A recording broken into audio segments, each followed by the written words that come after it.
Hey, so welcome back. This is RC, and I wanted to go over, I've been postponing it because of other things happening, studying for other, trying to juggle different obligations, but I wanted to discuss Dr. Brian Orr's book, Grammar of Divinity. He kindly gave me a copy of this book back in January, and for an honest review, he requested I review the book, and I was grateful for his request, or I guess not so much a request, but just his interest in my opinion of the book, and to give him an honest review. So he wrote this book. So what I want to start off first with is Dr. Orr.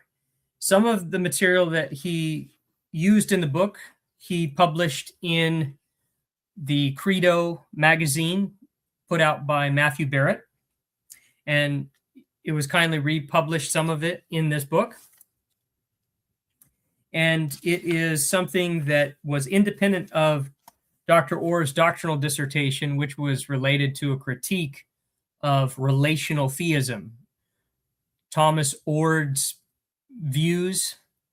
So he has a separate book where he critiques Tom Ord.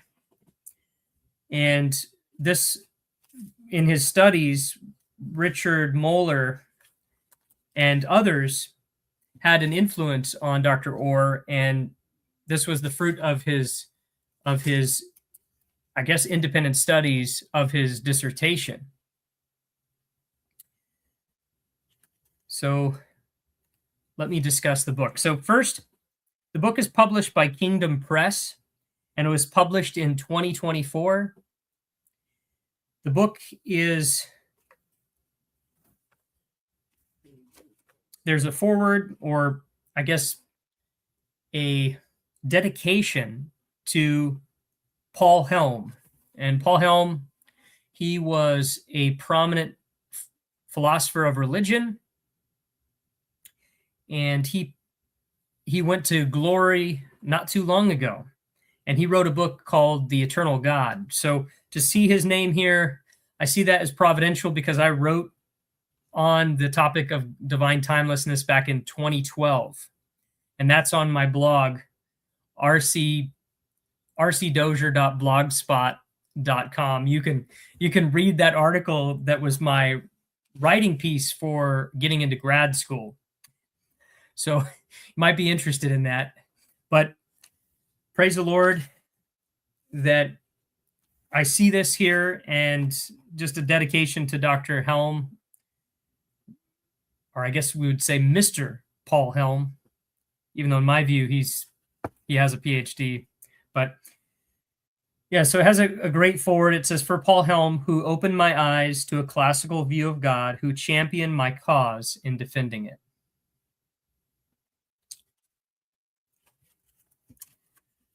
So the book, in terms of page length, including the conclusion and the glossary, we're looking at 253 pages. And what's unique about this book is there is a glossary of terms. And the glossary is, Dr.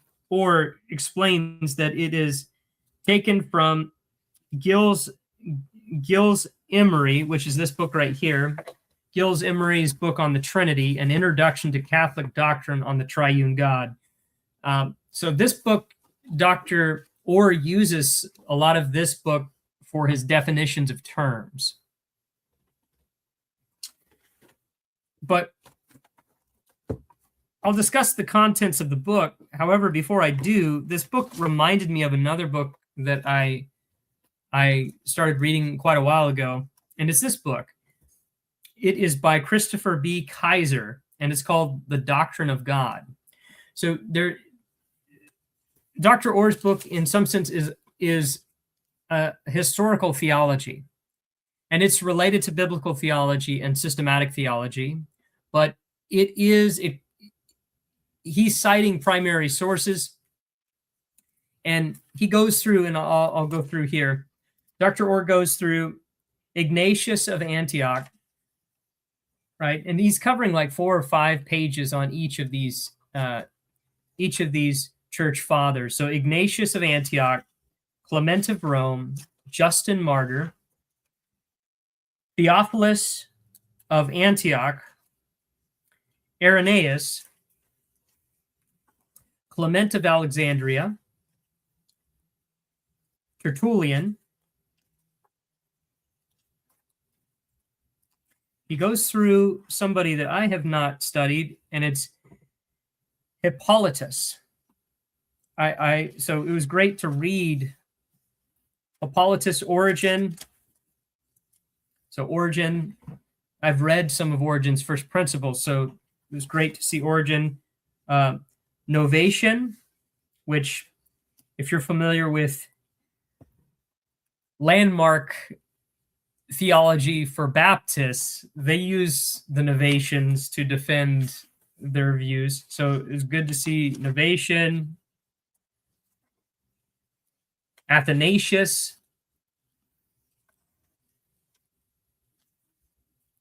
He goes through Cyril of Jerusalem, Hilary of Poitiers, and then the Cap Daddies, the Cappadocian Church Fathers, Gregory of Nyssa, Gregory of Nazianzus, Basil of Caesarea, right? And then he also discusses St. Augustine, or well, prior to St. Augustine, Ambrose, which I really enjoyed. Ambrose, St. Augustine, John Chrysostom, Cyril of Alexandria. I'm kind of going out of order here, so I apologize. Now, the chapter divisions, Dr. Orr divides it based upon eras. So he has first he covers first principles. So in chapter 1, he discusses some of the key terminology that is used in terms of Christian monotheism, essentials of Platonism in Christianity. So chapter 1, it deals with some philosophical theology, and I greatly enjoyed it. And then in chapter 2, the apostolic anti-Nicene era, right? So before Nicaea, not anti, it's anti, right? Anti-Nicaea era. So he covers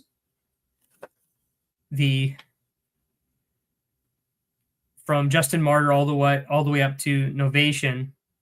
And then he goes through the Nicene era, where he deals with Athanasius and Cyril of Jerusalem. And then he covers the post-Nicene era, the Cappadocian Fathers, Ambrose, John Chrysostom. Sorry, I keep saying his last name incorrectly. Chrysostom, Augustine, which I said wrong. It's Augustine. Sorry. St. Augustine, Cyril of Alexandria, and then he discusses the Council of Chalcedon, and then the conclusion. And he dedicates the book, like I said, he has like a dedication to keep wanting to say Dr. Helm, but Paul Helm. And he has a glossary at the end of the book, which is very helpful. So first off, let's discuss, because this book is published, I want to discuss if I saw any grammatical issues with the book. Surprisingly, all the major publishers do not catch grammatical typos. For example, Paul Helm's book, The Eternal God. Oxford missed a whole bunch of grammatical errors in that book, and that was published back in 2008. So in this book, there should be no difference, right?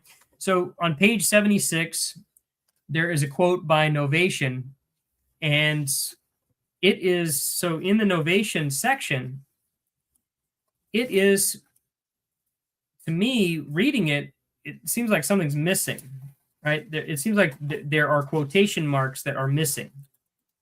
So I'll go to that specific section. So it's on page 76. It's right after a lengthy quote.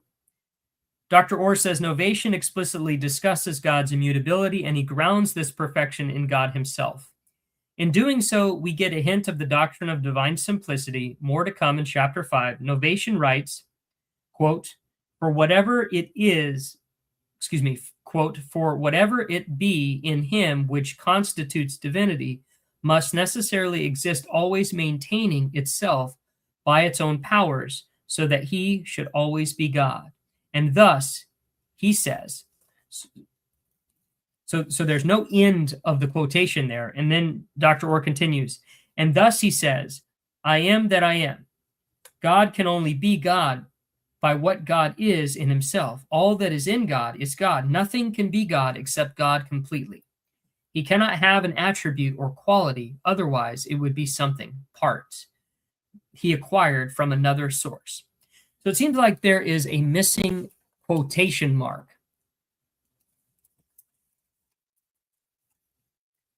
Continuing. So on page 91, there is a quotation.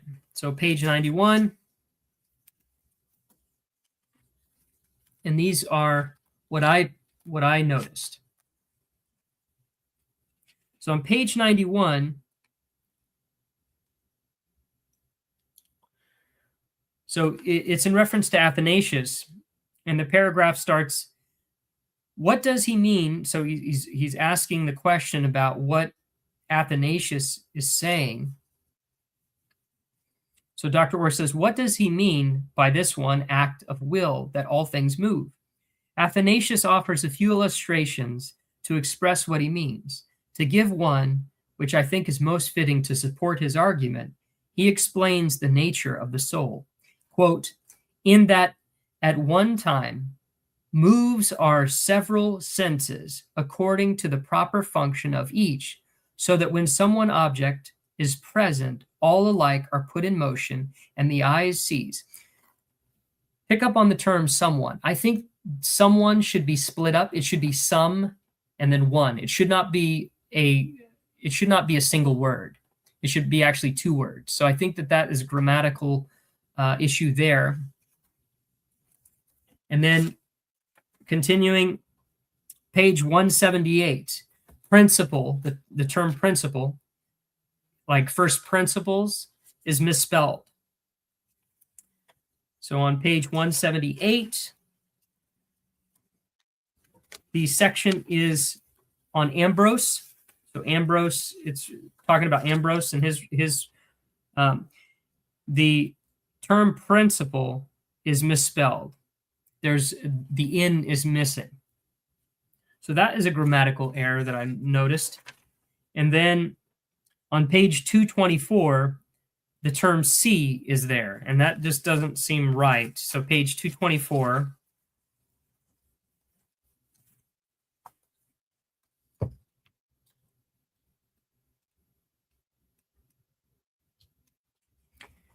So it's referring to Cyril of Alexandria. So at the very beginning, it says, Cyril of Alexandria was a towering figure of his time. As the Patriarch of Alexandria in 1412, the tradition of leaders before him elevated the Alexandrian see to a position of great influence. So the term see, S-E-E, is used there, and it just seems out of place. So those are just some of the different grammatical issues that I noticed of the book, but those are all minor. And like I said, this is common in publishing. It happens. And so those particular typos can be corrected if a later edition is published. So getting into the material. So Dr. Orr, he has a very particular view. He is following in a tradition similar to Richard Moeller and others. And it is historical theology, and he's trying to show that divine simplicity is something grounded in the church fathers. And the language that is used is developed by them.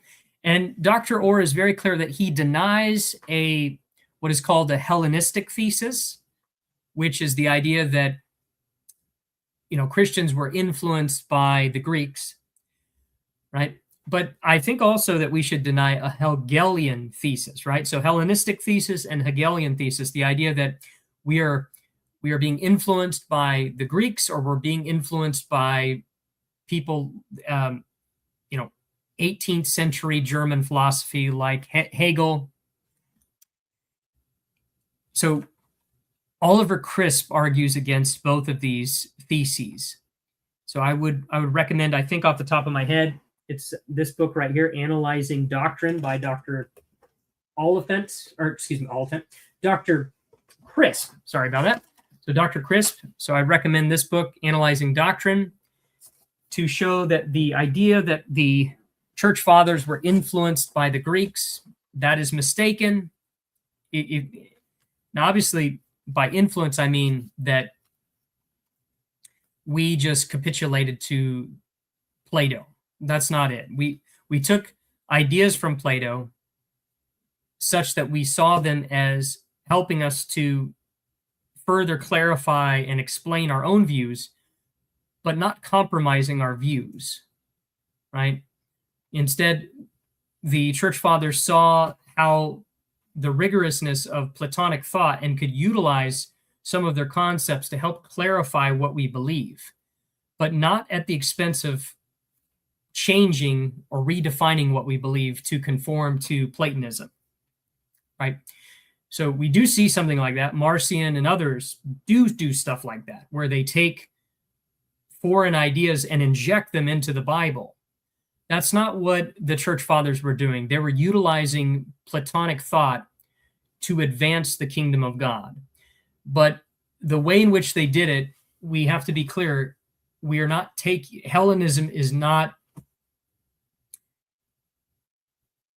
corrupting the Christian doctrines of the church, right? Instead, God providentially allowed Christians to use Platonic thought in advancement to clarify and clearly define what Christians believe, right? So Christian Platonism is good, but there are different types of Christian Platonism. And this is where Dr. Orr's chapter 1, he goes into some of it. But before I go into that, Dr. Orr he cites Craig Carter and others. So I was thinking of Hans Boersma. I was thinking of Christopher Stead. But someone I didn't see, and maybe I just missed the footnote, was Johannes Zachhuber. So I didn't see him cited in the text. And then some other people that critique Craig Carter, which is going to be Robert Lyon and Ryan McGraw. I didn't see those guys as well, because they're going to critique Craig Carter, which I think Dr. Orr is on board with a lot of Craig Carter's theses related to the great Christian tradition. All right, so in reference to chapter 1, like I said, there's a Hellenistic thesis versus a Hegelian thesis. I think both of those are mistaken, right? And when I started reading this chapter, when he talks about the first principle, I was thinking of Robert L. Raymond's book, his systematic theology, where he talks about a pisto. It's in Greek, it's pi, omicron, upsilon, sigma, tau, upsilon, pisto. And that might be something to incorporate in this discussion, but in any epistemology, you have to start with first principles. Excuse me. And this goes to the Munchausen or the Agrippa trilemma, which is important to take a stand on. So based upon my reading of Dr. Orr, he seems to take upon a foundationalist epistemology, similar to Aristotle, and St. Thomas Aquinas. But he borrows a lot from the Thomist school. So he cites Peter Kreeft, so the Catholic philosopher Peter Kreeft,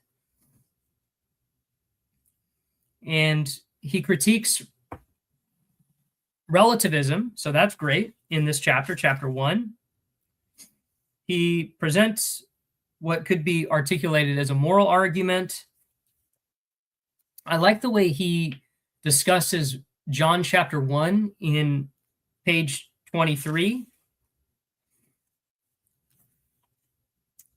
So chapter 1 is helpful, but I was wondering, like, is the divine nature a concrete individual substance, or is it an abstract, like, immanent universal substance, right? So that was my first thought when I read chapter 1. He doesn't clearly specify what kind of substance the divine substance is. Later, he does clarify that he takes it to be a concrete individual substance or individual nature, right? So he doesn't see this as abstract or immanent universal, which I think the Cappadocian fathers seem to take up, that the three persons are divine instantiations of the divine nature, right? That is not what Dr. Orr seems to argue in the first chapter, which I agree. Continue on, he argues against the idea that, Christians are borrowing from the Greeks, which you hear a lot of Latter-day Saints or Mormons try to argue, which is preposterous. It's absurd that the Hellenistic thesis has been proven false. Continuing on, this is where he begins to dig in. So he talks about the shepherd of Hermes, and one individual I didn't see that Dr. Orr could have talked about was somebody that Christopher Kaiser talks about, which is Athenagoras of Athens. So that was someone that I was like, I was kind of curious that he wasn't discussed at all. So maybe that's something that if he does a second edition, he could talk about him as well. But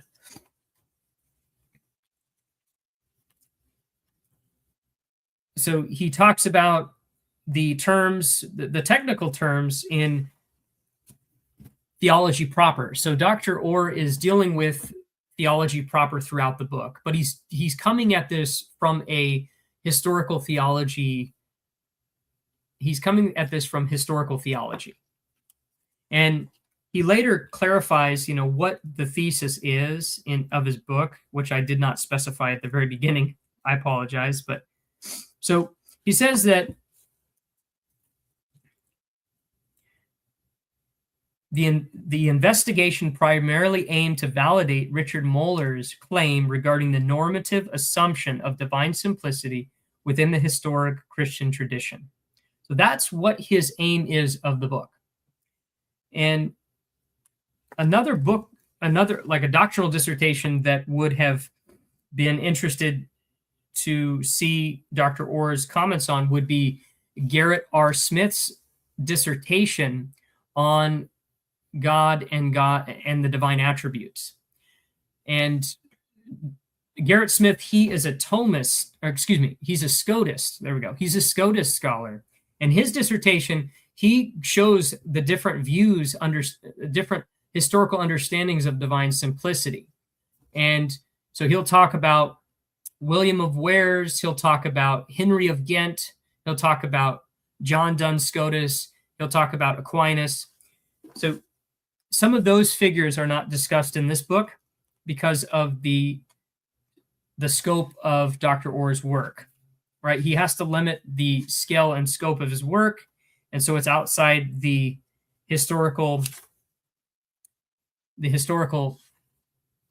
he's focusing on just the first 4 centuries, right? So the historical scope of his work is limited. So he doesn't have time to talk about William of Ware, Henry of Ghent, John Duns Scotus. But like I said, one of the books that I didn't see him cite, which I think would have been important, is going to be Johannes Zakuber, because he shows that there is differences of understanding of divine simplicity among church fathers. There's not this universal consensus on what divine simplicity is. There is not a uniformity, right? There's going to be diversity. And even Dr. Orr recognizes that. For example, he talks about how Origen of Alexandria, his view of impassibility. He makes the point that Origen of Alexandria, on page 72, Origen of Alexandria denies impassibility. Well, that's a big deal, right? So there is diversity of views within church history, right? And so that was not clear. And so let's talk about some of the actual content of the book, because I enjoyed the book. I coming at this from an analytic theologian's perspective. I am not a historical theologian, so this was an excellent book. I would highly recommend it, because he's going through out these various church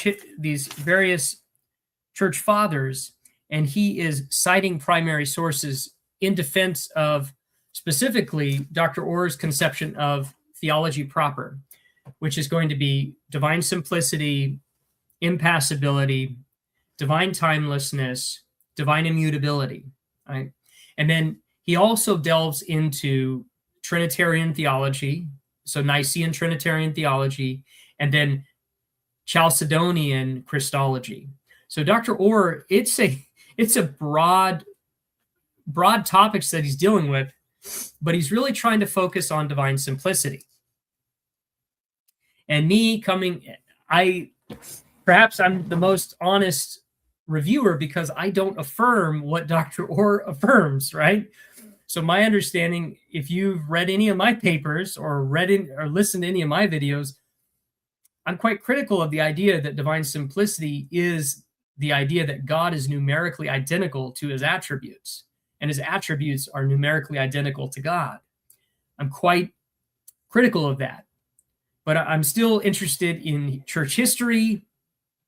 And so this book was very helpful to me. I appreciated the discussions on creatio ex nihilo, going through a lot of the different church fathers. I really enjoyed the sections. So I'll just highlight some of them here, because we can't cover everything. But so he'll talk. So Clement of Rome, on page 36, he talks about creatio ex nihilo. But probably one of my favorites is when he discusses Tertullian. So if I go to Tertullian here, well, I did mention Hippolytus. Hippolytus is not someone that I've studied, and this was wonderful to read him, get some of his ideas.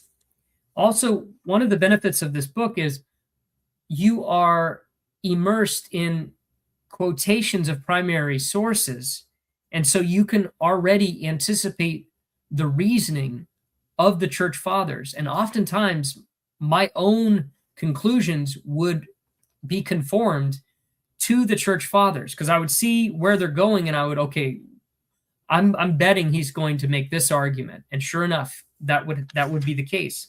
So Tertullian, Let me go to Tertullian's section here.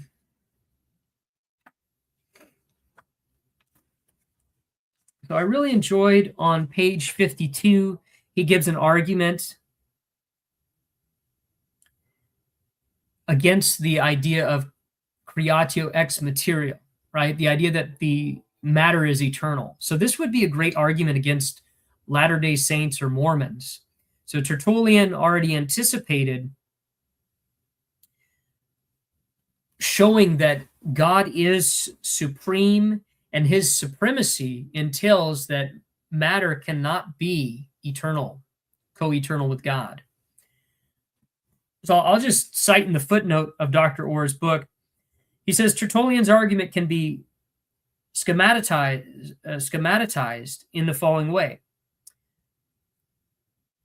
Premise 1, God is supreme. Premise 2, God is supreme, that is to say unique, right? And then continuing, God is unique, God is uniquely supreme. To be unique is to say that which nothing is equal. So God is unique, right? Nothing is equal to God. Matter, if it is eternal, is equal to God. Nothing is equal to God, given God's supremacy and God's uniqueness. Therefore, matter is not eternal. So it's an interesting argument that he pulls from Tertullian's work, and he cites Tertullian extensively. That's one of the wonderful things about this book, is he's citing all the church fathers, and there's a lot of interesting points that I did not know.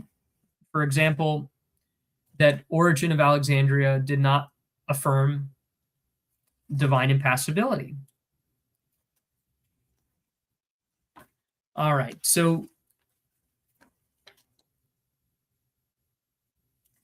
he also deals with, so throughout the work, like I said, Dr. Orr is arguing in favor of divine simplicity as numerical identity, and he is defending impassibility, he's defending immutability, he's defending creatio ex nihilo, he's defending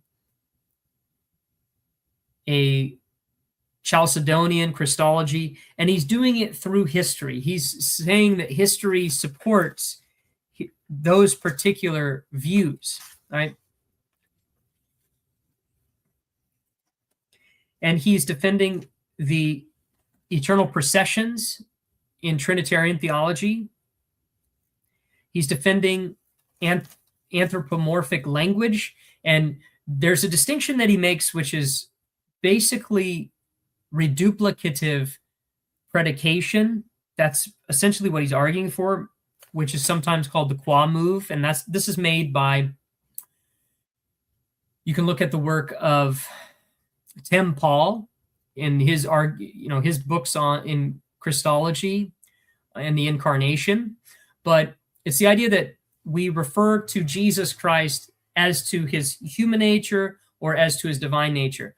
Jesus as God, Jesus as man, qua God, qua man. So he uses this same distinction, but he terms it differently. He argues that divine wrath is understood as a moral judgment, and it's not something, there's no change in God. He argues for mixed relations, God's relation to the world, that it is not a real relation, but it is mixed relation. So consistent with Thomism, or Thomas Aquinas' views in his arguments,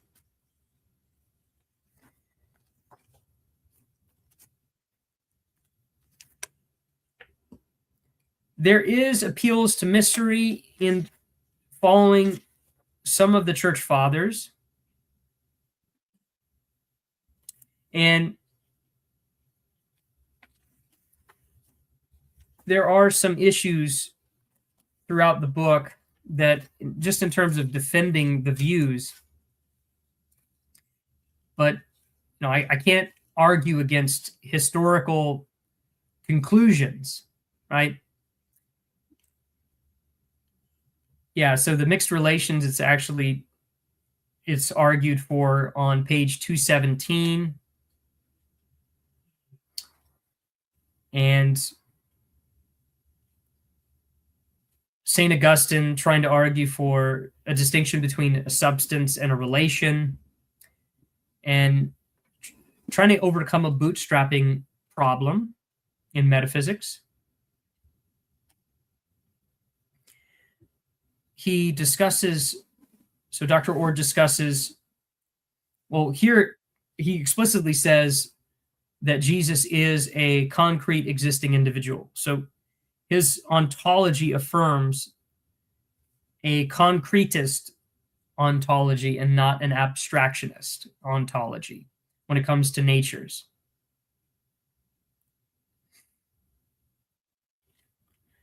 I really enjoyed the section, though, on Cyril of Jerusalem. So on the section of Cyril of Jerusalem, that was one of the sections, or excuse me, Cyril of Alexandria. Confusing the Cyrils here. Cyril of Alexandria, on page 230, there is an argument that perfection is categorical. It is not, but it is not potential, and it is not seen as perfection. Does not come in degrees, but it is understood as categorical.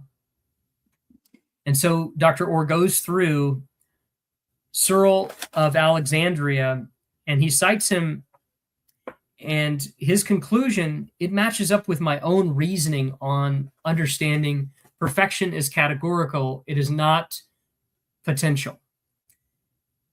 And this would be consistent with Anselm of Canterbury's perfect being theology as well, that perfection does not come in degrees.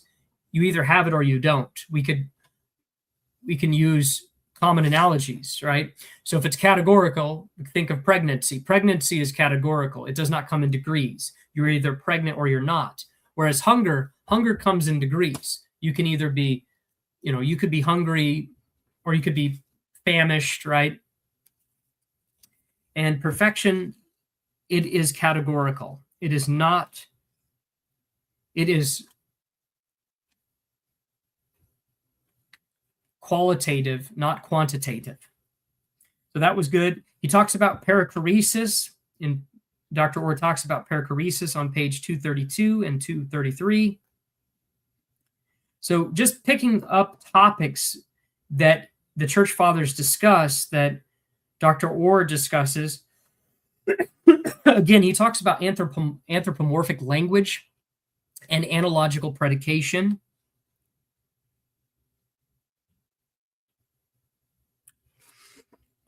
So it's this idea that God uses words to accommodate us, right? Language fitting to express who and what God is to his creatures, right?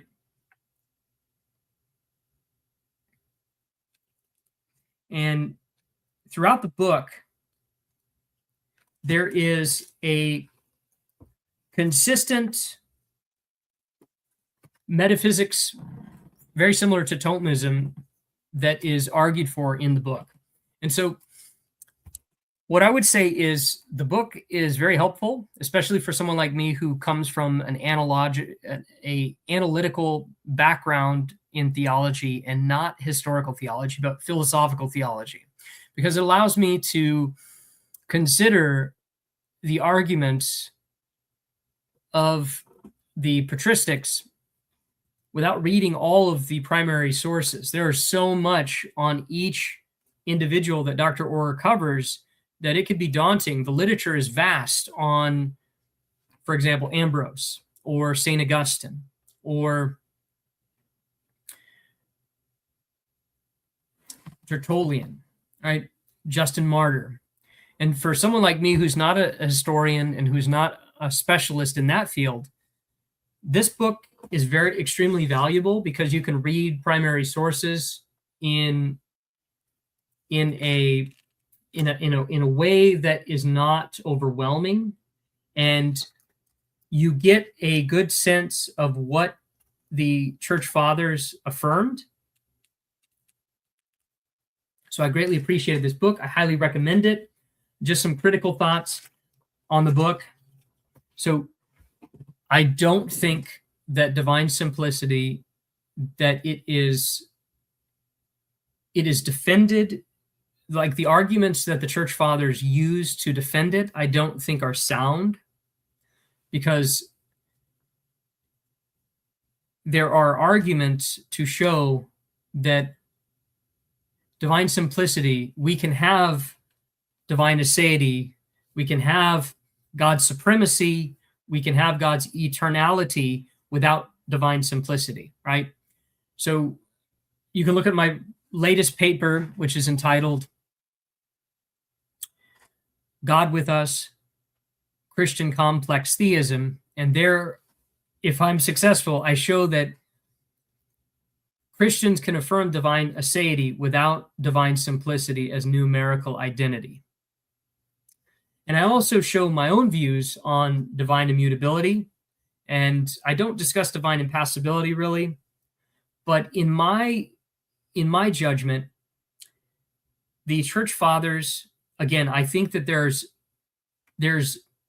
a spectrum of views, and as long as we are affirming something close to some of those views, I don't see it as heretical. I don't see it that it compromises our understanding of God.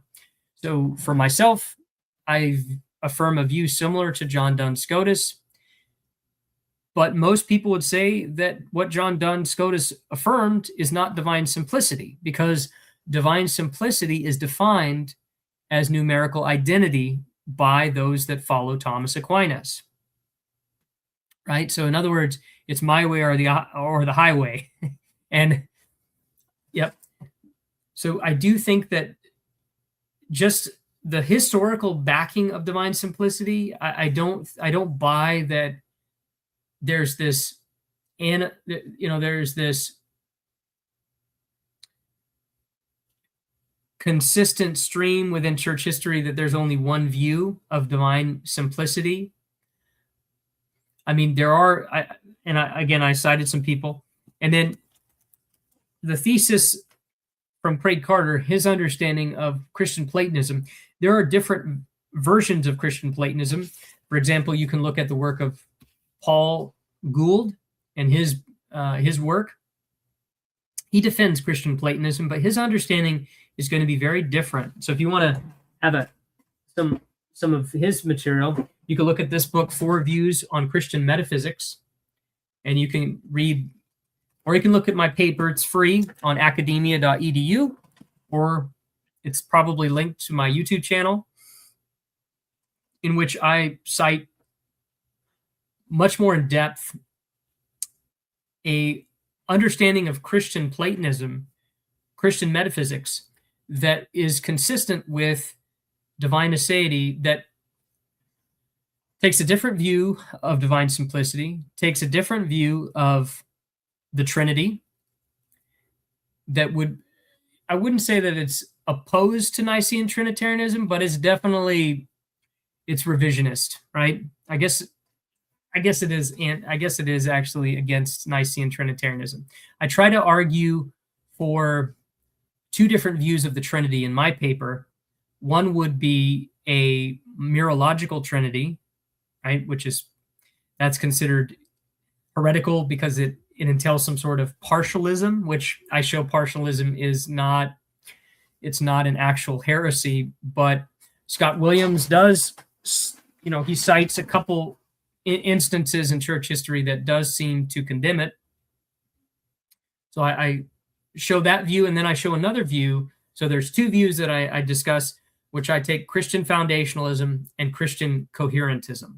So take a look at my paper to explore different views of metaphysics, because I think chapter 1 in this book, it's great as an introduction, but I don't think it's the full story. There's going to be more to it. There's a lot more to it when we discuss Christian Platonism. There, especially with the advances in metaphysics and our advances in epistemology, also have an effect on,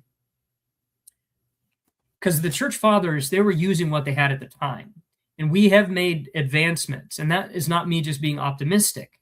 even the Thomists, people like Robert Koons and others, they're taking up Neo-Aristotelianism because there have been advancements in philosophy. And so I would say that Dr. Orr has done a great job discussing the history, but now comparing the history with our current advancements in metaphysics would have to, there needs to be interdisciplinary work there between historical theology and philosophical theology to show that we have made advancements. And I'll give you an example. So Timothy O'Connor, he wrote a paper called 5 Views on the Divine Nature, right? And I might be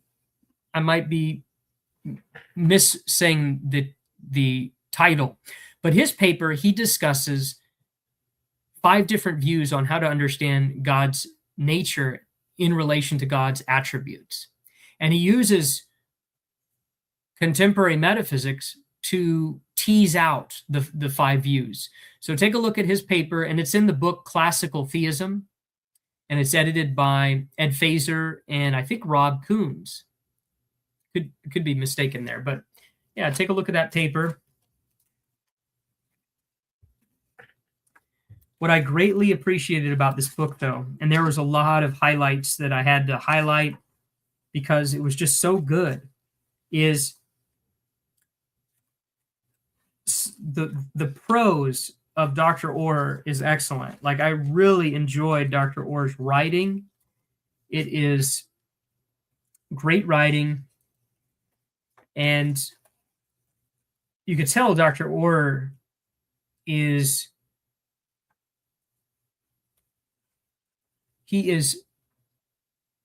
familiar with the primary sources.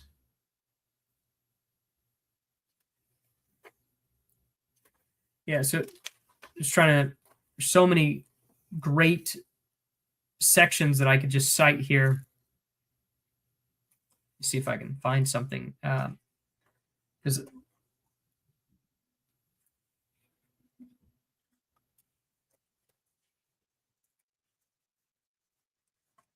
well, I would just encourage everyone to buy this book. Highly recommend it. I mean, just for the glossary alone, and then comparing it with Dr. Orr's, the content in Dr. Orr's book is going to be worth the purchase of the book. Highly recommend it. Again, I'm critical of the conclusions that Dr. Orr draws, but I am charitable, and I am grateful for the book because it clarifies a lot in terms of the church history. So it is clarifying, right? So recommend it. Lord willing, the book would be a valuable contribution to your library as it is to mine. So peace and God bless. And if you want any of the resources, or you have comments that you want to discuss with me, put them in the video chat. Peace and God bless.